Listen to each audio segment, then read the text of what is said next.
नमस्कार दोस्तों। इस टॉपिक में हम देखेंगे न्यू एजुकेशन पॉलिसी 2020 जो है। तो इसमें जो जो टॉपिक एग्ज़ाम में आने हैं तो हम आपको इसी से दिखा देते हैं कि जो एजुकेशन पॉलिसी 2020 है तो एमपीपीएससी ने कौन कौन से टॉपिक की डिमांड करी है कि हम ये पूछेंगे। तो इसमें देखिए आपका सबसे पहला ये टॉपिक जो कवर करती है तो स्कूल एजुकेशन कवर करती है। इसके अलावा प्रिंसिपल पूछे हैं इसने और विज़न पूछा है इसका। तो एक ये है टॉपिक, दूसरा टॉपिक ये है, तीसरा स्कूल एजुकेशन है, चौथा हायर एजुकेशन है और पांचवा इसने और क्या टॉपिक पूछे हैं और पूछा है इसने प्रोफेशनल एजुकेशन, फिर adult education and life long learning और इसके अलावा online and digital education ensuring equitable use of technology. तो ये 3 टॉपिक ये हो गए और 4, 5, 6, 7 टोटल 7 टॉपिक हैं जो एमपीपीएससी ने इसमें से पूछने हैं। तो वो हम कवर करेंगे न्यू एजुकेशन पॉलिसी की। तो देखिए विज़न क्या है न्यू एजुकेशन पॉलिसी का। तो सबसे पहले तो आप देखिए कि इसके विज़न में आपको क्या क्या मिलेगा। विज़न मतलब क्या होता है, जैसे कि आपका गोल है कि आप लेट सपोज आपको एमपीपीएससी निकालना है, ठीक है। अब आपने इसको निकालने के लिए आप छोटे छोटे गोल बनाएंगे, छोटे छोटे एम बनाएंगे। ये एम आपका जो विज़न है एमपीपीएससी आपको पार करना है, ये पहुंचाएगा। तो एक आपका विज़न हो गया कि आपको एमपीपीएससी निकालना है। अब इसको निकालने के लिए छोटे छोटे आप गोल्स बनाएंगे। तो वैसे ही विजनरी गोल्स हैं न्यू एजुकेशन पॉलिसी के कि हम क्या विज़न है हमारा इस एजुकेशन पॉलिसी को लाने का, कहाँ तक हमें पहुँचना है। तो रूटेड इन इंडियन एथोस, मतलब ऐसी एजुकेशन देनी है बच्चों को जो इंडिया की जो रूट में शामिल चीज़ें हैं, ठीक है, उनको प्रमोट करना है। जैसे कि वैदिक शिक्षा जिसमें वैदिक गणित शामिल है, साथ ही हमें इंडिया का आर्ट एंड कल्चर बताना है, ताकि हमें ये सिर्फ नहीं जो मॉडर्न समय में चल रहा है सिर्फ ये नहीं बताना, जो अतीत में अच्छा कर गए अच्छी चीज़ें उनको भी बताना है। दूसरा high quality education for all, हमें सभी के लिए, चाहे वो किसी भी कास्ट का हो, किसी भी रिलीजन का हो, किसी भी एथनिसिटी का हो, किसी भी जेंडर का हो, किसी भी बर्थ ऑफ प्लेस का हो, सभी को ये चीज़ हमें प्रोवाइड करानी है। तीसरा जो करिकुलम है वो अलाइन विद कॉन्स्टिट्यूशनल वैल्यूज़, जो हमारी कॉन्स्टिट्यूशनल वैल्यूज़ हैं। जैसे कि हमारी कॉन्स्टिट्यूशनल वैल्यूज़ क्या बोलती हैं कि हमें किसी भी रिलीजन, किसी भी कास्ट, किसी भी जेंडर, इन सब के साथ डिस्क्रिमिनेशन नहीं करना। दूसरा हमारा जो फंडामेंटल ड्यूटीज़ है वो हमें क्या बताता है कि वो हमें बताता है कि हमें जो देश के राष्ट्रगान है, राष्ट्रगीत हैं, जो देश की आज़ादी में जिन्होंने हिस्सा लिया है उनके योगदान को नहीं भूलना है। हमें साइंटिफिक टेम्परामेंट विकसित करना है, हमें एनवायरनमेंट की प्रोटेक्शन करनी है, हमें जो दूसरे देश हैं उनके साथ शांति बना के रखना है। तो ये तमाम चीज़ें जो कॉन्स्टिट्यूशनल वैल्यू, जैसे और आपका डेमोक्रेसी हो गया, रिपब्लिक हो गया, ये सब चीज़ों को साथ में लेके चलना है। फिर चौथा है नेशनल बॉन्डिंग एंड पैट्रियोटिज्म। तो जो नेशनल बॉन्डिंग एंड पैट्रियोटिज्म है, जैसे कि जो देशभक्ति है, राष्ट्रीय अखंडता की जो चीज़ है उसको बरकरार रखनी है। इसके अलावा हमें transforming into a knowledge society, जो हमारी सोसाइटी है उसको कैसे बनाना है, नॉलेज सोसाइटी बनाना है। इसके अलावा हमें छठवा है ग्लोबल नॉलेज सुपर पावर, मतलब हमें ग्लोबल नॉलेज का केंद्र बनना है। हमें मतलब ऐसी नॉलेज प्रोवाइड करानी है जिससे हम भविष्य में सुपर पावर बन सके। जैसे आप देखिए कि इंडिया के लोग ऑक्सफोर्ड पढ़ने जाते हैं, हार्वर्ड पढ़ने जाते हैं, लंदन स्कूल ऑफ इकोनॉमिक्स पढ़ने जाते हैं। तो ऐसे ही इंडिया में लोग पढ़ने आए, ठीक। फिर रिस्पेक्ट फॉर फंडामेंटल ड्यूटीज़, जो मैंने आपकी तरफ बताई, जो हमारी 11 फंडामेंटल ड्यूटीज़ है उसका रिस्पेक्ट करना है, उसको अपने जीवन में लागू भी करना है। Awareness of roles in changing world, जो वर्ल्ड चेंज हो रहा है, जैसे कि ग्लोबलाइजेशन का इम्पैक्ट क्या पड़ रहा है, एआई जैसे चल रही है, तो ये इन सब चीज़ों के लिए अवेयरनेस रखनी है हमें। और जो चेंजिंग वर्ल्ड है उसके साथ हमें संतुलन बना करके अपनी जो एजुकेशन है उसको चेंज करना है और उसको बरकरार रखना है। इसी को अगर मैं आपको हिंदी में बता दूं तो यहाँ पे आपको लिखिएगा भारतीय संस्कृति में निहित जो भारतीय परंपराओं और मूल्यों को शिक्षा में एकीकृत करना है। दूसरा उच्च गुणवत्ता वाली शिक्षा हमें सबको देनी है, सभी के लिए उत्कृष्ट शैक्षणिक अवसर सुनिश्चित करने हैं। तीसरा संवैधानिक मूल्यों के अनुरूप पाठ्यक्रम हमारा करना है, जैसे शिक्षा में संवैधानिक नैतिकता, जिम्मेदारियों को शामिल करना। चौथा ज्ञान समाज, एक ऐसा समाज बनाना है जो ज्ञान और सूचना पर निर्भर हो, जो तर्क पर बात करता हो, अंधविश्वास पर नहीं। इसके अलावा हमें पाँचवा वैश्विक ज्ञान महाशक्ति बनना है। तो भारत को वैश्विक ज्ञान में एक नेता के रूप में स्थापित करना है। जैसे हम वर्ल्ड की सबसे बड़ी डेमोक्रेसी है, तो ऐसे में सबसे बड़ा एजुकेशन हब वर्ल्ड का बनना है कि जैसे हमारे देश में नालंदा यूनिवर्सिटी थी, विक्रमशिला यूनिवर्सिटी थी, तक्षशिला यूनिवर्सिटी थी, तो ऐसे ही हमें जैसे अब वर्तमान में DU है, तो ऐसे ही हमें बड़े बड़े संस्थान जैसे हमारा AMU है, जैसे BHU है, IISc है, IITs है, IIMs है, एम्स है, तो ऐसे ही और बड़े बड़े इंस्टीट्यूट बनाने हैं ताकि बाहर से भी लोग हमारे यहाँ पढ़ने आएँ और हमारे देश का लोहा चले। देशभक्ति और राष्ट्रीय बंधन, छात्रों में देशभक्ति और राष्ट्रीयता को बढ़ावा देना है। तो ये सारे पॉइंट्स आपको याद रखने हैं, ये विज़न है। इसके अलावा अगर हम सिद्धांत देखें तो अगर ये नेशनल एजुकेशन पॉलिसी के सिद्धांत हैं कुछ, तो अगर मैं आपको पहले इसको हिंदी में बता दूं तो वो आपके लिए भी अच्छा रहेगा। जैसे देखिए क्या सिद्धांत है, इसके लिए मुझे लेना चाहिए ब्लैक, ठीक है। तो कुछ सिद्धांत है, उसके क्या सिद्धांत है कि समग्र विकास, प्रत्येक छात्र की अद्वितीय क्षमताओं को पहचानना है। कैसे, जैसे कोई छात्र ऐसा है जिसकी मैथ्स बहुत अच्छी है, कोई छात्र ऐसा है जो एजुकेशन में उतना अच्छा नहीं है लेकिन वो आर्ट एंड क्राफ्ट्स में बहुत अच्छा है, तो उसके उस हुनर को पहचानना है। हमें पता चल गया कि कोई छात्र जो ऐसा है जिसकी कंप्यूटर की स्किल अच्छी है, तो हमें उसको प्रमोट करना है। कोई पेंटिंग में अच्छा है तो हमें उसकी स्किल प्रमोट करनी है। कोई ऐसा है जो भाषण अच्छे दे लेता है, तो हमें उसकी वाक पटुता है उसका इस्तेमाल करके उसको उस क्षेत्र में आगे बढ़ाना है। तो उसकी जो अद्वितीय क्षमता है इसको पहचानना है। दूसरा, मूलभूत साक्षरता और संख्यात्मकता, जैसे ग्रेड 3 तक प्राथमिकता है इसकी। अर्थात देखिए क्या होता है, जैसे असर एक रिपोर्ट जारी करती है, असर करके एक रिपोर्ट आती है प्रथम NGO के द्वारा, तो ये स्कूली एजुकेशन की बारे में बताता है। तो जैसे इसने बताया कई बार कि जो 5th क्लास के बच्चे हैं सरकारी संस्थानों के, वो तीसरी क्लास की मैथ्स को सॉल्व नहीं कर पा रहे हैं, और जो 3rd क्लास का बच्चा है वो 1st क्लास की मैथ को सॉल्व नहीं कर पा रहा है। तो हमें जो 1 + 1 कितना होता है, 11 - 1 कितना होता है, 10 × 2 कितना होता है, तो ये सब तमाम चीज़ें इनको ग्रेड 3 तक इसका अच्छा खासा नॉलेज हो जाए, ठीक, लिटरेसी अच्छी हो जाए। दूसरा, जो उसका न्यूमेरिकल नॉलेज है वो बहुत अच्छा रहे। तीसरा, सीखने में लचीलापन, अर्थात विकल्प आधारित शिक्षा पथ हमें दे रहा है इन्हें कि ऐसा नहीं करना है कि इनको लचीलापन देने का मतलब ये है कि जो शिक्षा का माध्यम होगा, तरीका होगा, वो बड़ा स्मार्टली होगा, वो रटाने पे फोकस नहीं करेगा। चौथा, कठोर विभाजन नहीं, जैसे कला विज्ञान पाठ्यक्रम में पाठ्येतर के बीच। आपने 10th पास किया, ठीक है, अब आपको 11th क्लास में या तो आप साइंस लेंगे, या साइंस में आप जैसे आपने या तो आपने बायो लिया, या तो आपने मैथ्स लिया, या तो आपने कॉमर्स लिया, या तो आपने आर्ट्स या ह्यूमैनिटी लिया।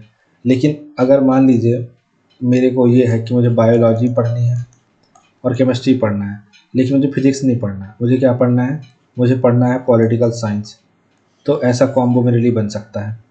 या मैं अकाउंट्स लिया मैंने और मैं चाहता हूँ कि मैं इसके साथ फिजिक्स पढूँ प्लस मैथ्स पढूँ, तो ये कॉम्बो मेरे को मिल सकता है इस तरीके से। फिर बहुविषयक और समग्र शिक्षा, तो हमें क्या करना है, सभी क्षेत्रों को कवर करना है।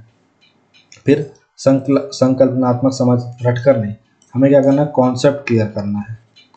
कि अगर मैंने आपको बताया कि 1857 की क्रांति जो है वो हुई, अब आपको मैं यही नहीं बताऊं कि वो क्यों हुई, अच्छा फिर ये भी नहीं बताऊं कि उसके कॉन्सिक्वेंसेस क्या थे, परिणाम क्या थे, तो आपको तो बस मैं रटा दूंगा कि आप याद कर लो कि झांसी की रानी यहाँ से लड़ी, आप याद कर लो कि नाना साहब यहाँ से लड़े, कुंवर सिंह यहाँ से लड़े, आप याद कर लो, तो आप ये याद तो कर लोगे।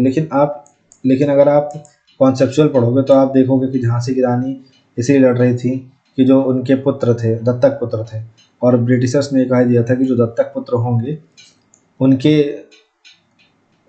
अगर किसी राजा का एक्चुअल पुत्र नहीं है, उसने दत्तक पुत्र रखा है, तो जो दत्तक पुत्र है उसको संपत्ति नहीं मिलेगी, वो राज नहीं करेगा और वो फिर ब्रिटिशर्स को सौंप दी जाएगी। अच्छा, नाना साहब अपनी पेंशन के लिए लड़ रहे थे, कुंवर सिंह इसलिए लड़ रहे थे क्योंकि उनकी जमींदारी चली गई थी बिहार में, तो सबके अलग अलग रीज़न थे। तो ये कॉन्सेप्ट समझेंगे तो हम रट कर नहीं लड़ेंगे, फिर हमें अपने आप इसके कॉन्सिक्वेंसेस भी पता चल जाएंगे और रीज़न क्या थे भी पता चल जाएंगे। इसके बाद अगर आप देखें इस सिद्धांत में और, तो रचनात्मकता और आलोचनात्मक सोच, नवाचार और निर्णय लेना। कैसे? मतलब आप क्रिएटिव बनाना है हमें। और इसके बाद सरकास्टिक, मतलब हमें हर चीज़, मतलब किसी भी चीज़ को, लेट सपोज मैंने आपको एक टॉपिक दिया कि आप जो है किस पे लिखिए, जैसे मान लीजिए मैंने आपको बोला कि आप लिखिए, हाँ आप लिखिए मूलभूत सिद्धांत के बारे में। इसके अलावा तो हमें इनकी ऐसी सोच विकसित करना है ताकि हर चीज़ को क्रिटिकली, जैसे क्वेश्चन आता है ना, इसको क्रिटिकली एनालिसिस करें। इसका मतलब ये है कि इसमें हमें कॉज प्रॉन सब देखते आना चाहिए। लेट सपोज जैसे मैं आपको बताऊँ वक्फ बिल आया, तो हमें इसमें जैसे कॉज प्रॉन से देखना चाहिए कि अच्छी बात ही क्या होगी, मतलब हमें इसमें पॉजिटिव निगेटिव देखना है। तो मान लीजिए हमने पॉजिटिव देखा, तो ये देखा कि चलो देखा देश के पास एक बड़ी संपत्ति हो जाएगी जो रेलवे के बाद सबसे ज़्यादा वक्फ बोर्ड के पास है, ठीक है। लेकिन नेगेटिव क्या है भाई कि वक्फ बोर्ड में मुसलमान वाले वक्फ बोर्ड में हिंदू का क्या काम है? ये सुप्रीम कोर्ट नहीं बोला, हम तो बोल नहीं रहे, ठीक है। तो सुप्रीम कोर्ट नहीं बोला तो हमें सुप्रीम कोर्ट की बात को कोर्ट करना है। तो इस तरीके से जब आप देखेंगे, एनालिसिस करेंगे, तो क्या होगा कि इंसान की अंदर क्या आएगा, एक इनोवेशन आएगा, निर्णय लेने की क्षमता आएगी। कि मैं, जैसे नॉर्मल से ही आ गया कि एक बच्चा जो है 10th क्लास पास किया, अब उसके घर वाले उसको भले बोल रहे हैं तुम मैथ्स लो, लेकिन वो बच्चा इतना क्रिटिकली थिंक करने लग गया है कि सोच रहा है कि अगर मान लो मैंने बायो लिया या मैंने मैथ्स लिया, तो मेरे पास मैथ्स के बाद क्या क्या फील्ड में जा सकता हूँ, उस फील्ड के बाद उस फील्ड में क्या क्या चीज़ों में जॉब मिल सकती है। अच्छा मैंने बायो लिया, तो जैसे मान लीजिए मेरे को, मैं सबसे पहले तो इंसान दिमाग में आता है MBBS, ठीक है, फिर मैं BAMS, BHMS, यूनानी, ठीक है, ढेर सारी चीज़ें हैं। इसके अलावा B फार्मा, D फार्मा, फिर उसके बाद B bachelor of physiotherapy, bachelor of ये आपका लैब टेक्नीशियन, ऐसे ढेर सारे इसमें कोर्सेस हैं। और इन कोर्सेस में आगे चल कर के क्या है, अपॉर्चुनिटी भी है। तो ऐसा निर्णय लेने की क्षमता आ जाती है। फिर दूसरा हमें क्या देखना है कि नैतिकता और संवैधानिक मूल्य। तो जैसे हमारे पास सहानुभूति हो, कंपैशन हो, एम्पैथी हो, सिंपैथी हो, जस्टिस करते हैं हमें आता हो कि हमें दूसरों के साथ कैसा बर्ताव करना है, ठीक है, न्याय करते हमें आना चाहिए कि हम किसी चीज़ किसी के साथ बुरा नहीं करें। इक्वालिटी, चाहे मेल हो चाहे फीमेल हो चाहे ट्रांसजेंडर हो, हमें इनके प्रति ऐसा बर्ताव नहीं रखना है, अच्छा बर्ताव रखना है। फिर बहुभाषिकता, तो सीखने में भाषा की शक्ति, मतलब बहुभाषिकता मतलब कि लेट सपोज अगर आपको अपना ब्रेन, जैसे अगर आप राइटी हैं तो आपका लेफ्ट ब्रेन काम करता है, आप लेफ्टी हैं तो आपका राइट ब्रेन काम करता है। तो इसमें क्या होगा, बहुभाषिकता में क्या होगा, इससे क्या होगा, इंसान के साथ ये चीज़ होगी कि भाई जैसे मान लीजिए आपको फ्रेंच सीखना है, अब कोई बोलेगा अरे तुम फ्रेंच सीख के क्या करोगे, किससे बात करोगे? तो ऐसा नहीं है कि हम फ्रेंच सीख करके किसी से बात करेंगे तो ही उस चीज़ के लिए माध्यम है। हम बहुत सी बुक्स पढ़ सकते हैं, आप काफ्का की बुक्स पढ़ सकते हैं, ठीक है। अब स्पेनिश सीखना है आपको, या चलिए आपको जर्मन सीखना है, या आपको संस्कृत सीखना है, तो ऐसी एक दो भाषाएं आपको आनी चाहिए, ठीक है। बॉनजोर बोलते आना चाहिए आपको कि भाई चलो दूसरी भाषा में, ओला बोलते आना चाहिए, ठीक है। जैसे बॉनजोर का मतलब क्या होता है, हेलो। ओला का मतलब क्या होता है, हेलो। किसी को गुड मॉर्निंग बोलना है तो बॉनजोर, ये सब चीज़ें होती हैं। फिर संस्कृत जैसे अगर आप सीख रहे हैं तो फिर आप वेद पुराण इनका संस्कृत में ही अध्ययन कर सकते हैं। तो ये सीखने में भाषा की एक शक्ति होती है। बहुभाषिक अगर आप होंगे, आप देखिए राजा राम मोहन राय थे, आप देखिए, और जैसे क्या कहूँ किसका नाम लूँ मैं, जैसे इनके साथ वो थे केशव चंद्र सेन थे, और जो लोग थे, इनसे मल्टीपल लैंग्वेज आती थी, सिर्फ एक दो भाषा को नहीं जानते थे। कितने ब्रिटिशर्स थे जो इंडिया आए, उन्होंने इंग्लिश के अलावा संस्कृत भी सीखी इंडिया में आकर के, तो उनसे इंग्लिश बन रही है, संस्कृत बन रही है, प्लस उनसे इंडिया की लैंग्वेज हिंदी बन रही है। तो ये चीज़ें जो हैं, या फिर आप कोई, आप देखिए जैसे रश्मिका मंदाना कन्नड़ा एक्टर है, उनसे हिंदी आती है, ठीक है। आप देखिए अल्लू अर्जुन तेलुगु एक्टर है, उनसे हिंदी आती है। आप देखिए विजय सेतुपति तमिल एक्टर हैं, उनसे हिंदी आती है। आप देखिए धानुष तमिल एक्टर, उनसे हिंदी आती है।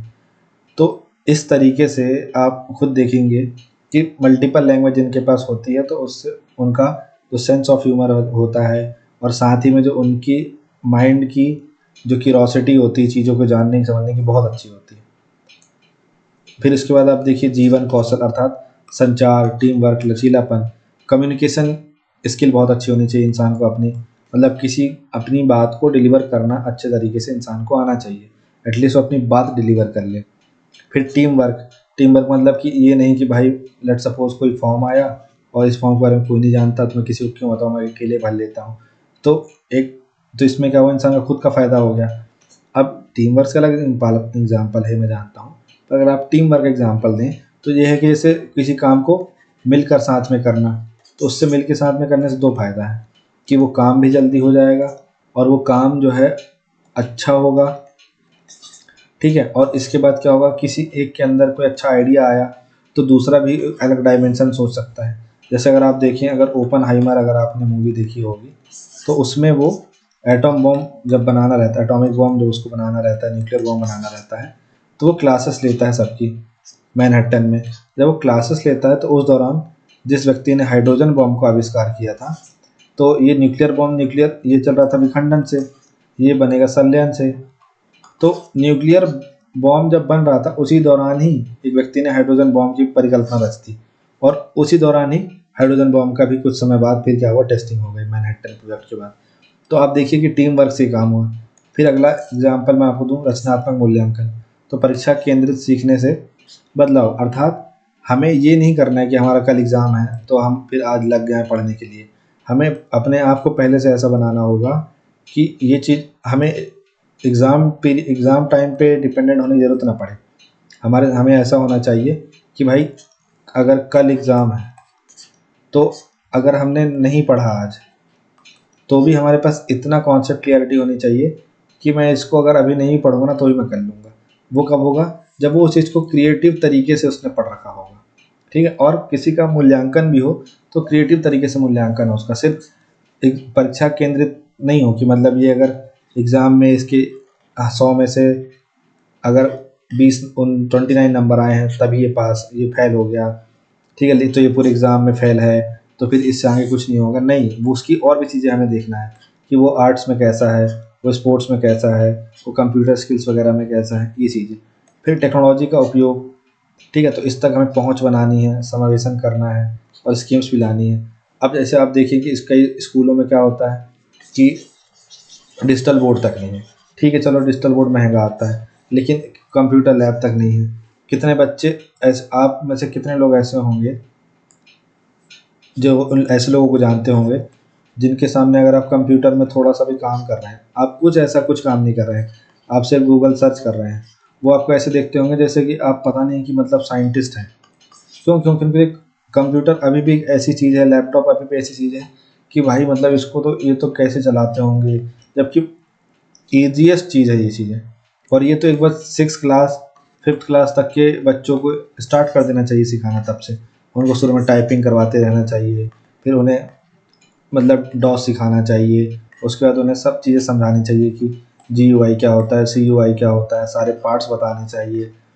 इस तरीके से टेक्नोलॉजी की पहुंच होनी चाहिए। फिर विविधता के लिए सम्मान और स्थानीय संदर्भ। अब जैसे लेट सपोज आपके घर के आसपास कोई नेशनल पार्क हो, तो आप दूर कहीं क्यों जाओ भाई, वहीं से शुरुआत करो ना। सबसे पहले उनको वहीं घुमाओ, वहीं के एग्जाम्पल्स दो, ठीक है, वहीं की नदियों के एग्जाम्पल दो। सिर्फ गंगा नदी का एग्जाम्पल क्यों देना है, क्या आपके घर के आसपास कोई नदी नहीं है?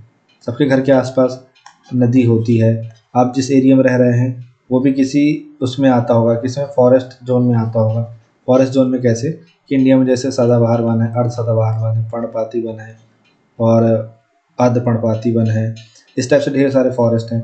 तो ऐसे फॉरेस्ट जो हैं, ऐसे फॉरेस्ट के एरिया में, अब लेट सपोज मध्य प्रदेश में कोई इस एरिया में रह रहा है, पूर्वी मध्य प्रदेश में रह रहा है, बालाघाट वाले क्षेत्र दक्षिण पूर्वी मध्य प्रदेश में रह रहा है, तो यहाँ पे कैसे वन होंगे? उष्णकटिबंधीय अर्ध आर्द्र पर्णपाती वन होंगे।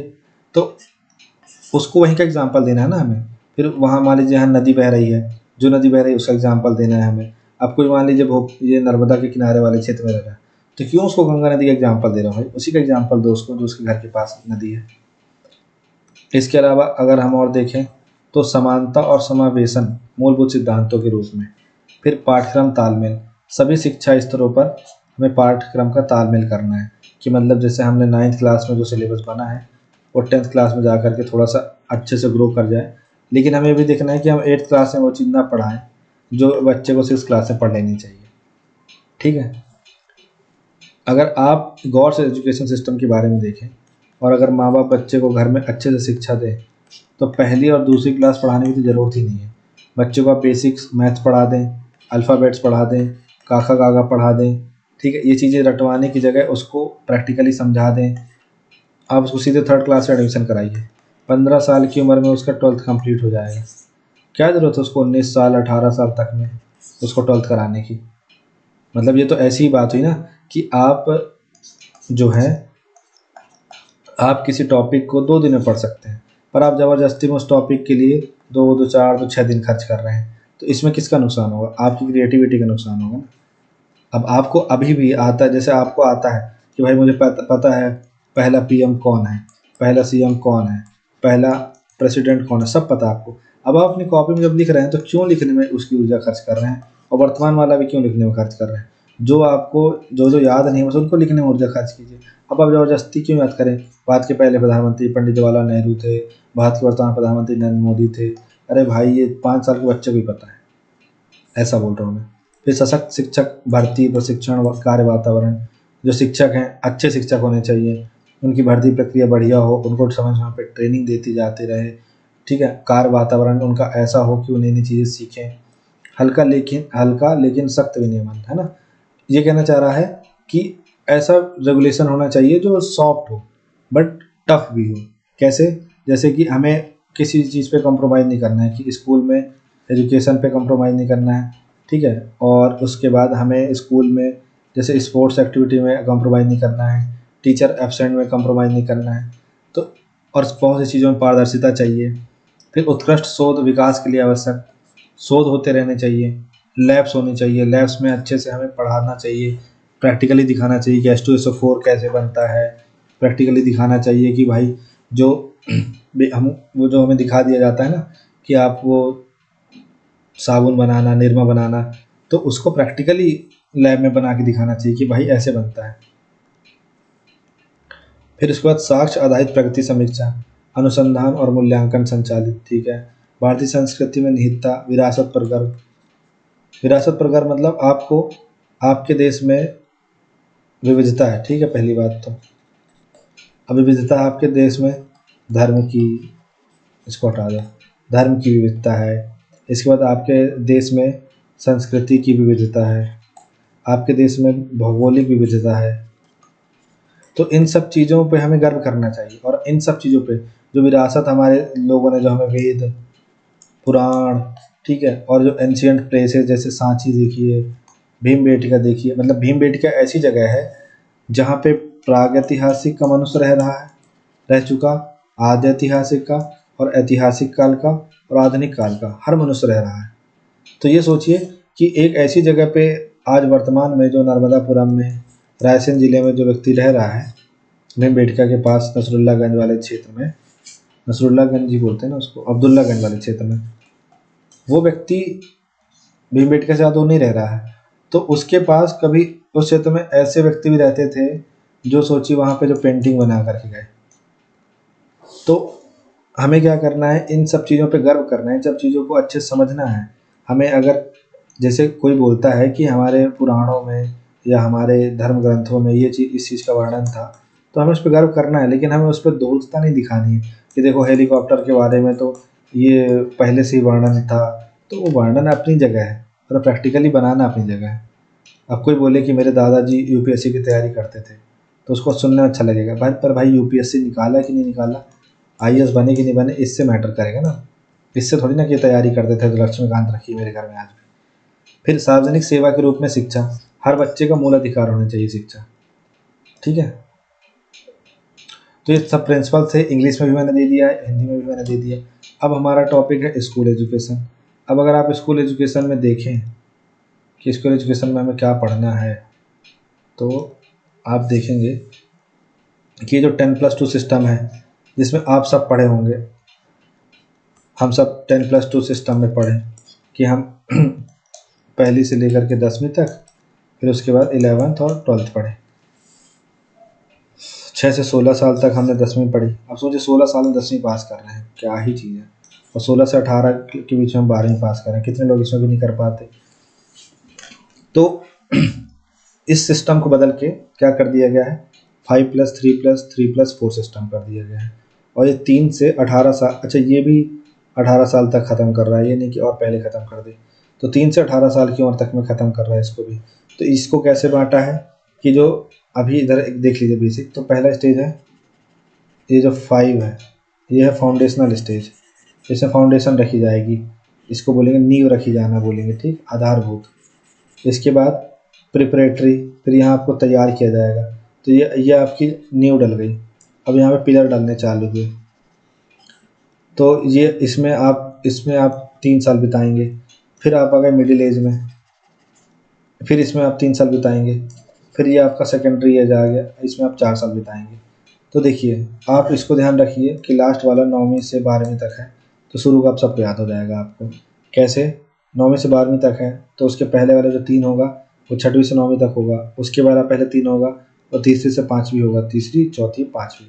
और उसके पहले जो फाउंडेशन वाला है उसमें क्या है, बाल वाटिका 1, बाल वाटिका 2, बाल वाटिका 3, ये 3 हुआ। उसके बाद फर्स्ट स्टैंडर्ड, सेकंड स्टैंडर्ड। अब आप कोई बाल वाटिका देखिए, जैसे अगर आप कभी आपके घर में छोटे भाई बहन हो और आपने उनको केंद्रीय विद्यालय में अगर आप उनका एडमिशन कराएंगे तो उसमें क्या होता है कि 6 क्लास में मिनिमम बच्चा जो है, बच्चे की एज मिनिमम 6 क्लास होनी चाहिए उसको फर्स्ट क्लास में एडमिशन लेने के लिए, ठीक है। और 6 to 8 के बीच में एज होनी चाहिए अगर उसको फर्स्ट क्लास में एडमिशन दिला रहे हैं तो, ठीक है भाई साहब। तो इस पे पहले क्या होता है, वहाँ चलता है जो ये UKG LKG चलता था ना, यही वहाँ बाल वाटिका के नाम चलता है, बाल वाटिका 1, बाल वाटिका 2, बाल वाटिका 3। इसके बाद वहाँ बच्चा पहुँच जाता है फर्स्ट क्लास में, ठीक है। तो ऐसे ही यहाँ पे बाल वाटिका है, जो व्यक्ति की 3 साल में दाखिला हो जाएगा उसका, तो 3 से 6 की एज के बीच में वो कहाँ रहेगा, आपका बाल वाटिका में रहेगा। तो तीसरा साल पूरा पढ़ा, चौथा साल पूरा पढ़ा, 5वां साल पूरा पढ़ा, अब वो 6वें साल में लग गया, 6वें साल पूरा पढ़ा, 7वें साल पूरा पढ़ा, वो पहुंच गया दूसरी क्लास में। तो 6 to 8 की एज के बीच में वो दूसरी क्लास तक पढ़ेगा, पहली और दूसरी। फिर 8 साल से 11 साल की एज में वो तीसरी से 5वीं क्लास पढ़ेगा, और फिर 11 साल से 14 साल की उम्र में वो 6वीं से 8वीं पढ़ेगा, और 14 से 18 के बीच में वो 9वीं से 12वीं पढ़ेगा। आई होप सो आपको समझ में आ गया होगा। आपको ऐसा ही बनाना है, आप याद रखिएगा। और आपको ये भी याद रखना है कि ये फाउंडेशन स्टेज है, ये प्रिपरेटरी स्टेज है, ये मिडिल स्टेज है, और ये सेकेंडरी स्टेज है, ठीक है। तो ये देखिए ऐसा किड्स स्कूल होता है, आपने देखा ही होगा आपके घर में। जो अब आपके बच्चे तो होंगे नहीं, लेकिन आपके घर में जो भांजे भतीजे जो सब भी होंगे, तो आप कभी किसी को छोड़ नहीं आओगे, आपने आसपास देखा होगा किड जी स्कूल है, इस टाइप से स्कूल है। तो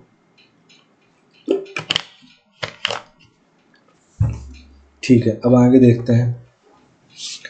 अब हमें देखते हैं जो स्कूली शिक्षा है, जैसे मैंने आपको 5+3+3+4 बताया, ठीक है, जैसे मैंने आपको बताया ना 5+3+3+4।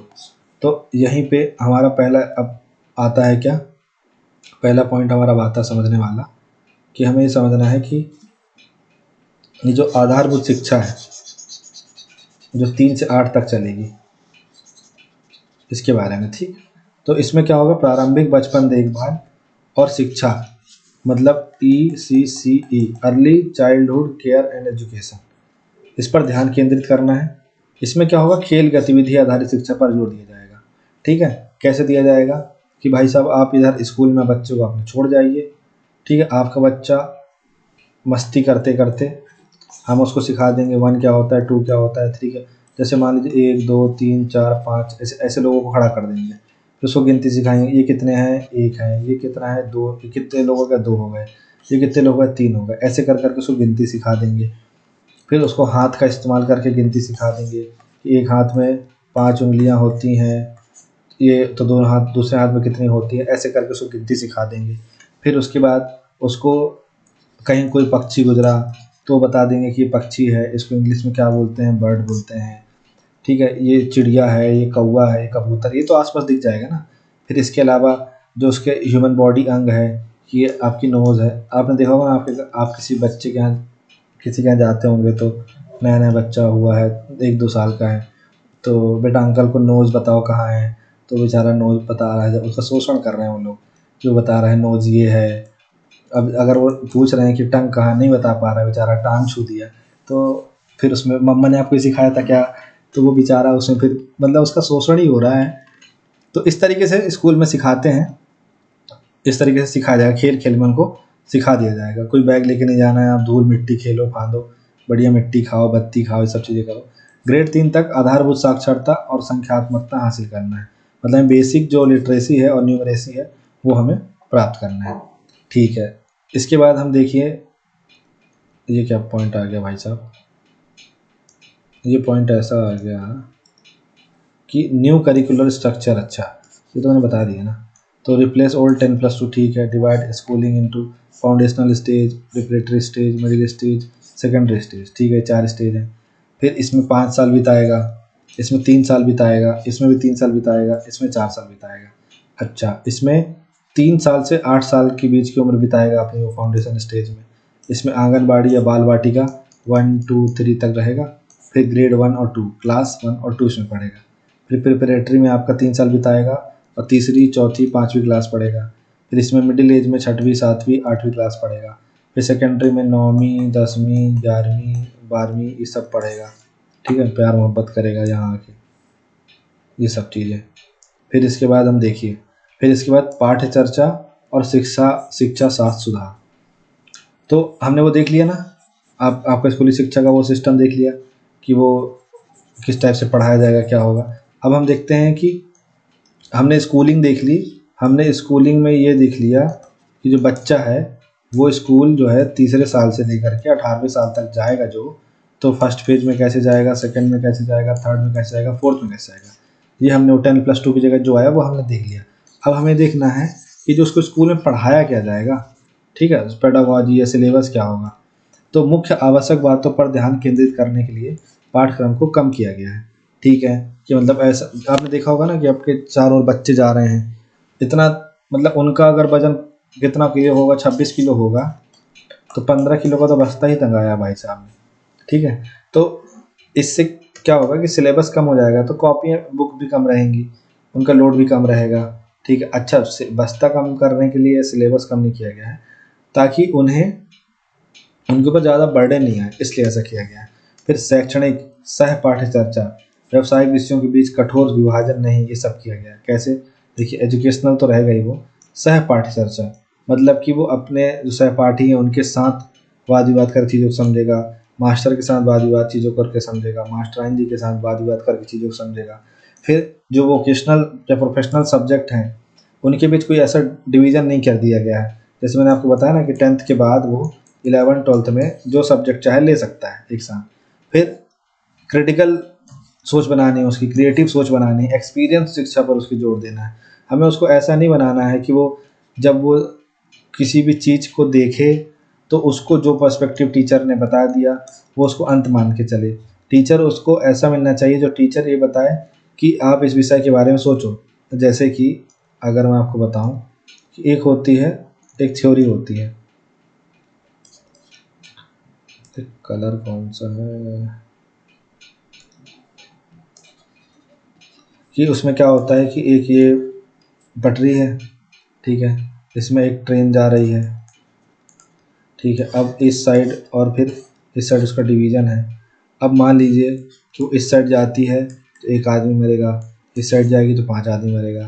तब आप बोल देंगे कि भाई मैं इन 5 को नहीं, 5 को जो है बचाऊंगा और इस एक को मार दूंगा। ठीक है, फिर आपसे बोला जाएगा कि मान लो ये 5 रेपिस्ट हों और यहाँ वो छुपे बैठे हों, ठीक है, और ये एक बहुत अच्छा आदमी है, पूरी ड्यूटी परमानेंट करता है। तब आप तुरंत क्या बोलेंगे, भाई फिर मैं इनको मारूंगा, इसको बचा लूँगा। ठीक है, अच्छा फिर वो बोलेंगे कि इन 5 ये मतलब फिर वो ऐसी-ऐसी कंडीशन देता जाएगा कि आप इसको चुनेंगे, फिर इसको चुनेंगे, इसको चुनेंगे, फिर इसको चुनेंगे। इसको बोलते हैं ट्रॉली ट्रैप या ट्रॉली थ्योरी बोलते हैं। इसका कोई सही आंसर है ही नहीं। ठीक है, इसका इसका कोई भी सही आंसर नहीं है। वो आपको बोल देगा कि अच्छा मान लो आप ये पाँचों लोग भी अच्छे हैं और ये एक भी अच्छा है, लेकिन ये आपके पिताजी हैं और आप इनको जानते नहीं, फिर आप क्या करेंगे? फिर भी आप इनको मारेंगे। ठीक है, तब आप एक को नहीं बचा रहे हैं, आप 5 को मार रहे हैं। तो इस तरीके से एक क्रिटिकल थॉट, क्रिएटिव थॉट की इसका आंसर निकाले, एक्सपीरियंस शिक्षा पर हमें जोर देना है बच्चों की। तो इस टाइप से करिकुलम बनाया गया है। फिर बहुभाषावाद और भाषा नीति, इसमें क्या है, ग्रेड 5 तक बच्चे को ये रहेगा कि उसकी मातृभाषा में पढ़ाया जाएगा। अब देखिए, जैसे मान लीजिए कि बुंदेलखंड का है वो बंदा, ठीक है। अब बुंदेलखंड का है तो वहाँ आम को जो भी बोलते हो, ठीक है, मोस्टली तो आम ही बोला जाता है, पर लोकल भाषा में कुछ बोला जाता होगा। गेहूं को, धान को कुछ बोला जाता होगा। अब मैं काका गाघा इसी जगह किसी को पढ़ा रहा हूँ, काका गाघा अंगा, तो का कबूतर, खा खरगोश, गा गमला, गा घड़ी, यही हम देखते आए हैं, ठीक है। लेकिन अगर मान लीजिए कि बुंदेलखंड में का कबूतर की जगह अगर हम कुछ और चीज़ बताएं जो वहाँ का नाम से फेमस हो, ठीक है, तो ऐसी चीज़ चलनी चाहिए। तो वो मातृभाषा में अपने सीखे, क्योंकि मातृभाषा में लर्निंग बहुत इजी होती है। ये ऐसा ही है जैसे कि एक आप एकदम हिंदी मीडियम वाले बच्चे हों और आपको स्पेनिश पढ़ाने लग जाया जाए, तो ऐसा ही होता है। हिंदी एकदम से जब हिंदी आती है तो वो भी लोगों को ऐसे ही लगती है, क्योंकि अगर हिंदी में बहुत सारे वर्ड ऐसे होते हैं कि इंसान उस पर कन्फ्यूज हो जाता है। तो ग्रेड 8 तक अगर आप चाहें तो उसको लागू कर सकते हैं, पर ग्रेड 5 तक तो कंपलसरी है। इसके अलावा 3 सूत्र भाषा को बढ़ावा दिया जाएगा, जिसमें एक तो इंग्लिश रहेगी, दूसरा आपके वहाँ की जो लैंग्वेज है जैसे तेलुगु हो गया वो रहेगी, और फिर कोई लोकल लैंग्वेज हो गई वो ऐड कर सकते हैं, या हिंदी ऐड करना चाहे तो हिंदी ऐड कर सकते हैं। तो ऐसे 3 भाषा फॉर्मूला चलेगा। इस पे विवाद चल रहा था, पर ये टॉपिक में दिया है तो आपको विवाद पे नहीं जाना है। अच्छा, फिर इसके बाद अगर आप देखें कि प्रौद्योगिकी का एकीकरण करेंगे, ठीक है, तो दीक्षा, स्वयं ऐसे जो पोर्टल हैं, डिजिटल टूल हैं और ऑनलाइन शिक्षण जो प्लेटफॉर्म है, इनका उपयोग किया जाएगा, ठीक है। कैसे उपयोग करेंगे इनका, कि जैसे स्वयं पोर्टल है, इसमें क्या होता है, लेट सपोज आपको कोई कोर्स करना हो, आपको कोर्स करना है 1857 रेवोल्यूशन जो है ना, इसके बारे में आपको कोर्स करना है। वो बहुत बड़ा नहीं होता है, 10 वीडियो लेक्चर में ही ख़त्म हो जाता है, 1 हफ्ते के आसपास का रहता है। तो आपने इससे देखा और आपने इससे देखा, आपको एक अलग एंगल इससे पता चला। तो ऐसे ही क्या है, स्वयं पोर्टल में ना एक डिजिटल लाइब्रेरी टाइप से बहुत सारे चीज़ों के कोर्सेज पड़े हुए हैं, आपके एनसीईआरटी के बहुत सारे टॉपिक्स पड़े हुए हैं, और आप बिल्कुल उसमें जा कर के फ्री ऑफ कॉस्ट है वो, उसको आप देख सकते हैं। ऐसे दीक्षा पोर्टल भी है। तो तकनीक, सूक्ष्म मूल्यांकन और योजना पर विशेष ध्यान देना है। ये प्रौद्योगिकी का एकीकरण इस तरीके से करना है हमें, ताकि ऑनलाइन शिक्षण प्लेटफॉर्म का उपयोग हो सके।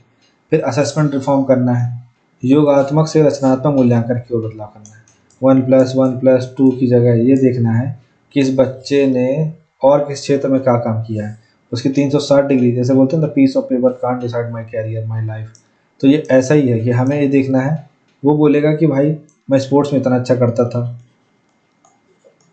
मतलब एक जैसे आपने देखा होगा ना, या फिर कोई स्कूल में लड़का है, वो बैडमिंटन बहुत अच्छा खेलता है, अब वो उसको स्टेट खेलने जाना है। अब उसको स्टेट खेलने जाना है तो उसके साथ क्या दिक्कत हो रही है कि एग्ज़ाम है कुछ दिन बाद। अब कुछ दिन बाद एग्ज़ाम है तो इससे क्या दिक्कत होगी, या तो इधर फोकस नहीं कर पाएगा, इधर फोकस नहीं कर पाएगा और फेल हो जाएगा। तो अगर इसमें उसके कम नंबर आ गए हैं क्योंकि वो इसमें फोकस कर रहा था और इसमें बहुत अच्छे उसके 90% मार्क्स लाया, बैडमिंटन खेला, अच्छा खेला, जीत के आया, इसको स्कूल का नाम रोशन किया। अब आप यहाँ मत देखिए ना, यहाँ उसको पास करिए, एग्ज़ाम में भले फेल कर दीजिए, लेकिन जो उसका होलिस्टिक रिजल्ट बनाइए उसमें लिखिए कि आप एग्ज़ाम में फेल है भाई साहब, लेकिन स्पोर्ट्स में आगे है, बट ओवरऑल हम देखा जाए तो हम इसको पास करेंगे, अगली क्लास में उसको प्रमोट करो। तो 360 डिग्री समग्र प्रगति कार्ड, जिससे क्या होगा, शैक्षणिक, जीवन कौशल, मूल्य और बहुत कुछ इसमें शामिल किया जाएगा, होलिस्टिक अप्रोच अपनाई जाएगी, योग्यता आधारित मूल्यांकन पर ध्यान दिया जाएगा, ठीक है। इसके अलावा अगर आप और देखें कि और क्या करेंगे, तो शिक्षक विकास, अच्छा ठीक है। अब हमने देखा स्कूल, देखिए जैसे आप इसको ऐसे समझिए कि आपने कृषि करना है, ठीक है, तो कृषि में क्या ज़रूरी है, मिट्टी ज़रूरी है, पानी ज़रूरी है, बीज ज़रूरी है, और क्या ज़रूरी है, किसान ज़रूरी है, और क्या ज़रूरी है, इसके अलावा सब अन्य में डाल देते हैं, ठीक है। अच्छा, अब ये मिट्टी क्या हो गई, ये मिट्टी हुई आपकी विद्यालय, पानी क्या हो गया, उसके जो विद्यालय में इंफ्रास्ट्रक्चर है वो पानी हो गया, बीज क्या हो गया, वो बच्चे जो हो गए ना वही बीज हो गए, किसान क्या हो गया, शिक्षक हो गया, और अन्न में फिर हम उसको ऑनलाइन पढ़ा रहे हैं, ऑफलाइन पढ़ा रहे हैं, किस तरीके से पढ़ा रहे हैं, क्रिएटिव एनालिसिस, ये सब इसमें आ जाएगा। तो हमें इन सब को विकसित करना पड़ेगा ना। इसके लिए हमने सॉइल हेल्थ कार्ड लाया, इसके लिए हमने प्रधानमंत्री कृषि सिंचाई योजना लाई, इसके लिए हमने बीजों के लिए अलग से स्कीम लाई, ठीक है, कि हम और डेवलपमेंट किया, जीएम क्रॉप्स तक लेकर के आए। फिर किसानों के लिए पीएम किसान सम्मान निधि, सीएम कल्याण निधि, ये तमाम चीज़ें लेकर के आए, इससे इनका उत्थान हुआ। तो सेम ऐसे ही यहाँ पे अभी हमने मिट्टी, पानी, बीज देख लिया, अब हम किसान मतलब शिक्षक के बारे में देखेंगे। तो शिक्षक को सतत व्यावसायिक विकास सीपीडी से गुजरना होगा, मतलब उसको कंटिन्यूअस प्रोफेशनल डेवलपमेंट प्रोग्राम से गुजरना पड़ेगा, ताकि जब हमने उसको 2000 मान लीजिए कि 15 में भर्ती किया, तो 2018 में उसका प्रशिक्षण करेंगे, तो ऐसा ना हो कि वो उसके पास वही पुराना ढर्रा का जो ज्ञान 2015 वाला वही पड़ा है और उसने कोई अपने नॉलेज में डेवलपमेंट नहीं किया। फिर शिक्षकों के लिए राष्ट्रीय पेशेवर मानक विकसित किया जाएगा। शिक्षण में जुनून, योग्यता सुनिश्चित करने के लिए भर्ती और प्रशिक्षण किया जाएगा। आपको एक अगर मैं उदाहरण दूं, एक मध्य प्रदेश के ही एक शिक्षक थे, तो उन्होंने क्या किया था कि जो बच्चा अपने मतलब जो माँ बाप अपने बच्चे को स्कूल भेजेंगे और सही समय पर भेजेंगे और 7 में से 6 दिन कंटिन्यू भेजेंगे, तो ऐसे माँ बाप को मंथ के एंड में वो क्या करेंगे, सम्मान देंगे। सम्मान देंगे तो शॉल वॉल कुछ उड़ा देंगे, इस तरीके से उनके साथ चीज़ें करेंगे। ऐसा नहीं कि उन्हें मतलब पैसे वैसे दे रहे हैं, ये सब नहीं, उनका सम्मान करेंगे कि देखिए ये आपके गाँव के सम्मानित लोग हैं, ये अपने बच्चे को पढ़ाना चाहते हैं, ये कल के भविष्य को बनाना चाहते हैं, ये वो नहीं चाह रहे हैं कि हमने जो मजदूरी करी है ये भी वही करते रहें। तो ऐसे में क्या होगा, जो दूसरे माँ बाप होते हैं वो आइडियलाइज होते हैं कि हाँ भाई, जब ये भेज रहा है, रामलाल भेज रहा है, रामकली भेज रही है, तो हम क्यों नहीं भेजें। तो फिर कल्लू भी अपने बेटे को भेजेगा, पप्पू भी अपने बेटे को भेजेगा, और फिर उसको भी जब स्कूल में थोड़ा सा सम्मान मिलेगा तो कितना अच्छा लगेगा।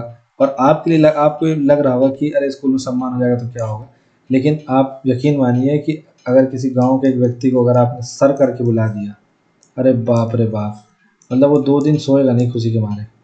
इतनी रिस्पेक्ट, इतनी इज्जत मतलब उसको बाहर मिल गई, क्योंकि वो बाहर एकाकीपन में जी रहा है।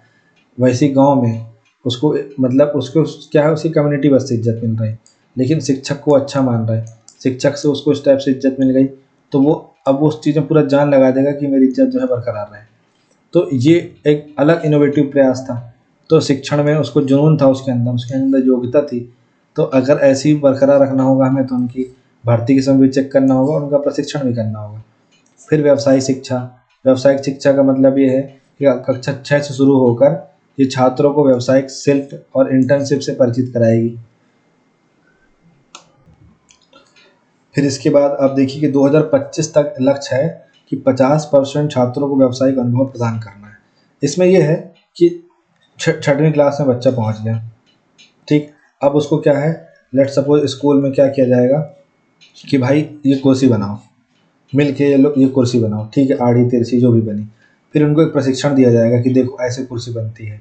फिर उनको, जैसे आपने देखा होगा आजकल दीवारों में बाहर पेंटिंग्स होती रहती है, तो कितनी प्यारी प्यारी 3D पेंटिंग करते हैं, मधुबनी पेंटिंग कर रहे हैं, बस्तर पेंटिंग कर रहे हैं, बस्तर आर्ट से पेंटिंग कर रहे हैं, कितनी प्यारी प्यारी पेंटिंग होती है। उसमें हूबहू वैसा चित्र बना रहेगा कि उन्होंने अगर, जैसे अगर आप इंदौर में देखें, अगर आप मधु मिलन चौराहे में देखें, तो लेफ्ट साइड में अगर आप देखेंगे, अगर आप कहाँ से आ रहे हैं, अगर आप कोर्ट साइड से आ रहे हैं, तो आपको लेफ्ट साइड में दिखेगा कि जंजीर, दीवार, ठीक है, ऐसे पुराने पुराने जो पिक्चरें हैं ना, उनके इमेज बनी हुई है दीवारों पे, और हूबहू बनी हुई है, कुली की बनी हुई है। तो ये आसान नहीं है इतना बना पाना, ठीक है। और उसमें तो वो तो आपको एक पेज में तो 20 मौके मिलते हैं ना, उस दीवार में आपको एक मौका मिल रहा है, मतलब आप 20 बार उसमें वो नहीं कर सकते हैं कि अरे यार यहाँ पे गलत बन गया, वो गलत बन गया। तो कितनी अच्छी अच्छी पेंटिंग करते हैं। तो ये सब सिखाना शुरू कर दिया जाएगा। फिर उसको इलेक्ट्रॉनिक का छोटा मोटा काम सिखाया जाने लग जाएगा। तो ये 6वीं क्लास से शुरू हो जाएगा, ताकि इंसान के पास जब वो 12th में पहुंच जाए या 10th में पहुंच जाए, तो जब वो ड्रॉप आउट भी करे किसी वजह से, तो उसके पास एक स्किल हो, जो बहुत ज़रूरी चीज़ है। कि उसको अगर पढ़ाते आता है, उसको बोलते अच्छा आता है, तो भाई तुमको लिखते अच्छा आता है, तो उसको फिर उस चीज़ में भेजा जाएगा। उससे वाद विवाद बहुत करते अच्छा रहा, तो उसको फिर डिबेटिंग वाली चीज़ में भेजा जाएगा। लेकिन यहाँ पे फोकस किया जाएगा जो स्किल वाली चीज़ें हों, ये आप ध्यान रखना। फिर शिक्षा का सार्वभौमिकरण, मतलब 2030 तक स्कूली शिक्षा में 100% सकल नामांकन अनुपात लाना है। इसके अलावा धारण करने की शक्ति, बुनियादी ढांचा, सीखने के परिणाम, ये सब सुनिश्चित करना है। ठीक है, अब हमने देखा था न्यू एजुकेशन पॉलिसी में दूसरा क्या पूछा है उसने, उच्च शिक्षा पूछा है। तो अगर आप देखें उच्च शिक्षा के बारे में, ठीक है, उच्च शिक्षा में आपका जो यहाँ पे हम 11th 12th की बात नहीं कर रहे हैं भाई साहब, ठीक। ये हम आ गए आपके कॉलेज में, हमने वहाँ 10th 11th तक देख लिया। वहाँ हमने क्या क्या देख लिया कि भैया आपका 5+3+3+4 चलेगा। दूसरा हमने देख लिया बहुविषयक होगा। तीसरा हमने देख लिया व्यवसाय शिक्षा के बारे में। चौथा हमने देख लिया जो आपका पाठ्यक्रम है वो हल्का होगा प्लस इफ़ेक्टिव होगा। हमने वहाँ पे देख लिया कि बहुत ज़्यादा रेगुलेशन नहीं करना है। वहाँ पे हमने देख लिया कि आपको स्किल देना है, ठीक है। वहाँ पे हमने देख लिया कि आप मल्टीपल सब्जेक्ट चूज़ कर सकते हैं। तो ये हमने उसमें स्कूल एजुकेशन देख लिया। अब यहाँ पे हम देखेंगे हायर एजुकेशन में आपके लिए क्या व्यवस्था करी गई है। तो यहाँ पे बोला है कि जो ग्रॉस एनरोलमेंट रेशियो है उसमें वृद्धि करना है और 2035 तक उच्च शिक्षा में 50% तक बढ़ाना है इसे, ग्रॉस एनरोलमेंट रेशियो को, सकल नामांकन अनुपात, इसको हमें बढ़ाना है 50% तक, ठीक। फिर समग्र और बहुविषयक शिक्षा अर्थात आर्ट, साइंस, कॉमर्स या प्रोफेशनल सब्जेक्ट विषयों में व्यापक आधार वाली लचीली शिक्षा की ओर बढ़ना है, ताकि यहाँ भी आलोचनात्मक सोच रहे, क्रिएटिव सोच रहे और नैतिकता पर जोर रहे, ठीक है। वही मैंने बताया ना, यहाँ पे भी वही साइंस वाला बंदा जो है कि उसने जैसे मान लीजिए वो लिया था आर्ट, लिया था आर्ट मतलब उसने पॉलिटिकल साइंस लिया, केमिस्ट्री लिया और बायो लिया, तो आगे चल के फिर वो इसी चीज़ पे कैरी ऑन कर सकता है। फिर बहुविषयक शिक्षा और अनुसंधान विश्वविद्यालय मेरू, ठीक है, multi education and research university, वैश्विक मानकों पर आधारित उच्च गुणवत्ता वाले संस्थानों की स्थापना की जाएगी जो अंतर विषयक शिक्षा और अनुसंधान को बढ़ावा देंगे, ठीक है। ये मेरू आप याद रखिएगा।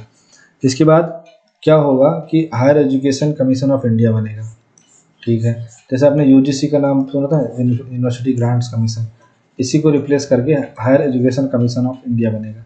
इसके अंदर कई नियामक निकायों को एक छत्र के निकाय से बदल दिया जाएगा। जैसे higher education commission of India में 4 कार्य क्षेत्र होंगे, इसी में अलग अलग कार्य क्षेत्र बना देंगे। कैसे, एक होगा रेगुलेट करेगा जो, जिसमें NHERC अर्थात national higher education regulatory council, ये रेगुलेटरी है, ये रेगुलेशन कर रहा है। इसके बाद नैक, ये मान्यता देगा, एक्रेडिटेशन मान्यता प्रदान करेगा। जैसे बोलते हैं ना ये नैक द्वारा A+ है, नैक द्वारा A+ है, A++ है, तो ये आप ये उनको क्या दिया जाता है, उनको मान्यता दी जाती है। जैसे कि आप देखेंगे अगर होलकर साइंस कॉलेज है तो नैक द्वारा मान्यता प्राप्त A++ कॉलेज है वो, इस टाइप से। फिर हायर एजुकेशन ग्रांट्स काउंसिल, जैसे यूनिवर्सिटी ग्रांट्स कमीशन होता था ना, तो वो ग्रांट देने का भी काम करता था, लेकिन यहाँ पे एक फंडिंग के लिए अलग ही बना दिया गया है, हायर एजुकेशन ग्रांट्स काउंसिल। फिर उसके बाद अगला है जनरल एजुकेशन काउंसिल GEC, मानक और सीखने के परिणाम अर्थात स्टैंडर्ड एंड लर्निंग आउटकम्स, ये सभी देखेगा। तो आपको ये चारों चीज़ें याद रखनी है। 2 नंबर में आपके वो भी आ सकता है कि फुल फॉर्म लिखिए फलाने का। फिर संबद्ध कॉलेज प्रणाली का उन्मूलन होगा। कैसे, समय के साथ कॉलेज स्वायत्त डिग्री देने वाले संस्थान बन जाएंगे। मतलब ये होगा कि जो एफिलिएटेड वाला सिस्टम है वो ख़त्म हो जाएगा और समय के साथ जो कॉलेज है वो ऑटोनॉमस डिग्री देने वाले, मतलब खुद ही जो ऑटोनॉमस होंगे, मतलब कॉलेज जो होंगे वो खुद ही डिग्री देने वाले इंस्टीट्यूशन बन जाएंगे। इसके लिए आपको यूनिवर्सिटी या ऐसी जगह जाने की जरूरत नहीं पड़ेगी। अच्छा, फिर मल्टीपल एंट्री और एग्जिट सिस्टम। लेट सपोज आपने 12th तक पढ़ाई करी, अब आपने BCA किया, BSc किया आपने और आप सेकेंड ईयर में थे, कुछ वजहों से आपने पढ़ाई छोड़ दी, ठीक है, और नेसेसरी वजह थी और आपने सेकेंड ईयर में छोड़ दी। आपके पिताजी ख़त्म हो गए, माताजी ख़त्म हो गई, आपके घर में संकट आ गया, कुछ भी चीज़ हो गई, आप छोड़ दी, इकोनॉमिकल क्राइसिस आ गया।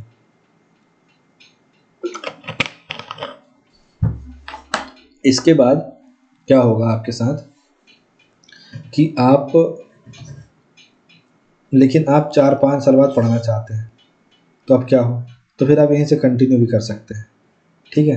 लेकिन अगर आप मान लीजिए आगे कंटिन्यू नहीं करना चाहते, तो अगर आपने 1 वर्ष पढ़ाई करी है तो आपको सर्टिफिकेट मिल जाएगा, आपने 2 वर्ष पढ़ाई करी है तो आपको डिप्लोमा मिल जाएगा, आपने 3 वर्ष पढ़ाई करी है तो आपको डिग्री मिल जाएगी, और फिर अगर आपने 4 वर्ष पढ़ाई कर ली तो आपको डिग्री प्लस रिसर्च सर्टिफिकेट दोनों मिल जाएगा, ठीक। ये आपको याद रखना है। आपको ऐसे ही पता है ना, सर्टिफिकेशन कोर्स 1 महीने या 6 महीने का होता है, डिप्लोमा कोर्स कोई भी 2 साल का होता है। जैसे आप चाहे ITI का डिप्लोमा करें, चाहे आप पॉलीटेक्निक करें।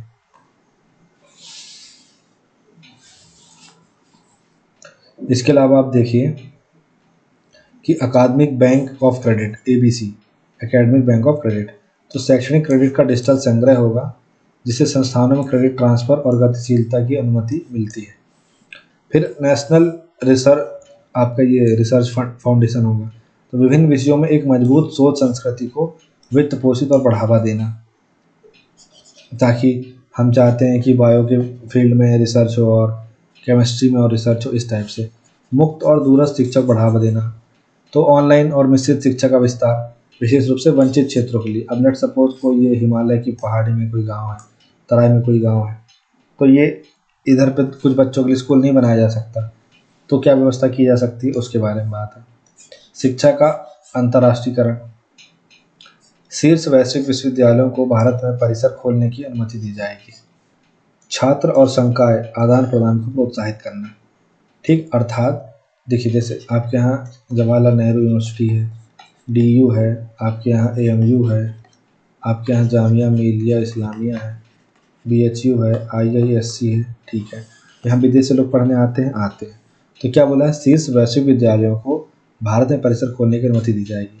तो जो वर्ल्ड की यूनिवर्सिटी हैं, London school of economics, Oxford, Harvard, Cambridge, etcetera etcetera, ये सब इंडिया में अपनी फ्रेंचाइजी खोल लें। जैसे डोमिनोज खुला है, जैसे मैकडी खुला है, ठीक। और छात्र और संकाय आदान प्रदान को प्रोत्साहित करें कि वहाँ के कुछ लोग यहाँ के DU में पढ़ लें, यहाँ के कुछ लोग वहाँ के ऑक्सफोर्ड में पढ़ ले जा कर के, ठीक। तो ये तमाम चीज़ें करने की अनुमति जो है दी जाएगी। तो ये हमने देखा हायर एजुकेशन वाली चीज़ को। अब हम देखेंगे प्रोफेशनल एजुकेशन को।